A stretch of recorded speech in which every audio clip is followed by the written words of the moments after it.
Senator Cardin. Thank you very much, Mr. Chairman. I was watching part of the hearing on WebEx, and of course we were interrupted by votes. But let me first thank our witnesses for their work. As has been already demonstrated in this hearing, there is strong support for NATO expansion in Finland and Sweden. And we recognize there's a process we go through. And we also recognize, as you've already pointed out, that all NATO members have to agree, and you want to give space for Turkey to be able to have the conversations it needs with the aspirant countries.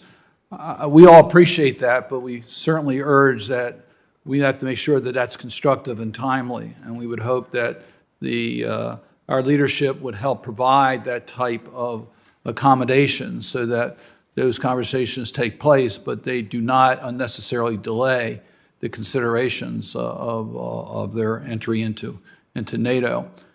I want to sort of follow up on the impact that this is having on Russia's calculation, Mr. Putin's calculation.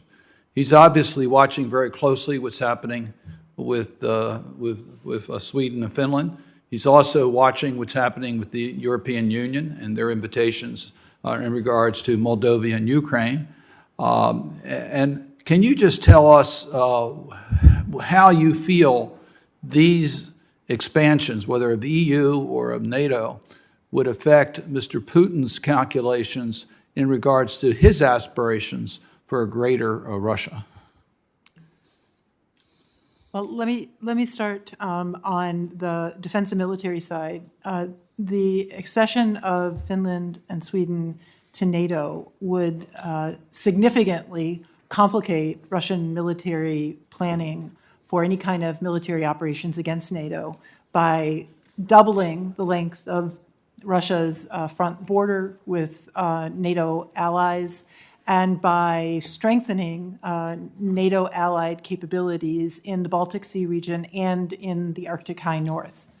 So there's no question that this accession of Finland and Sweden is something that is not welcome in Moscow as it plans for a hostile relationship with NATO. NATO is a defensive alliance, but the Russian military would have to take this into account. And I would simply also note that for 20 years, Russia has sought to divide the NATO alliance on multiple issues, sought to fracture it in order to paralyze it diplomatically and militarily. And the strength with which the public and political strength of the desire to accede to NATO by both Finland and Sweden has further strengthened the alliance and has shown to the Kremlin that its efforts to weaken the alliance have not only failed, but have actually reverberated negatively. And if I could just make two quick comments in response to your question, Senator Cardin. First, in terms of your question about the impact on Russia's calculation, the irony here is that Vladimir Putin said one of the reasons he was engaging in this brutal assault on Ukraine was his concern about NATO getting too close to Russia's borders. Well, what a miscalculation, what a strategic miscalculation. If that was his concern, he now has Finland with an 830-mile border with Russia and Sweden saying they want to join NATO. So that's quite striking. And second point is, of course, we are concerned also about the security of Finland and Sweden in this interval between their application and accession. So we are confident that we and our allies are well positioned to help these two countries address their security needs and any concerns that they might have in this interim period.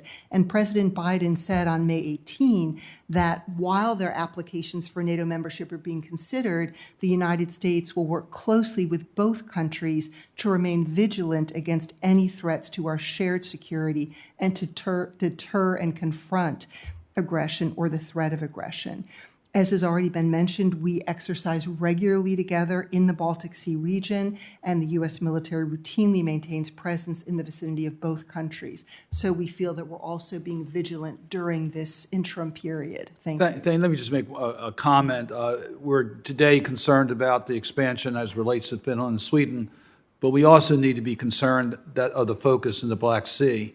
Russia clearly is interested in dominating the Black Sea, and with Ukraine being compromised by the Russian presence, it even makes it more urgent for us to shore up NATO's capacity within the Black Sea. I just mentioned that because I think we need to look at that as the next chapter of our challenges in regards to national security threats. Thank you, Mr. Chairman.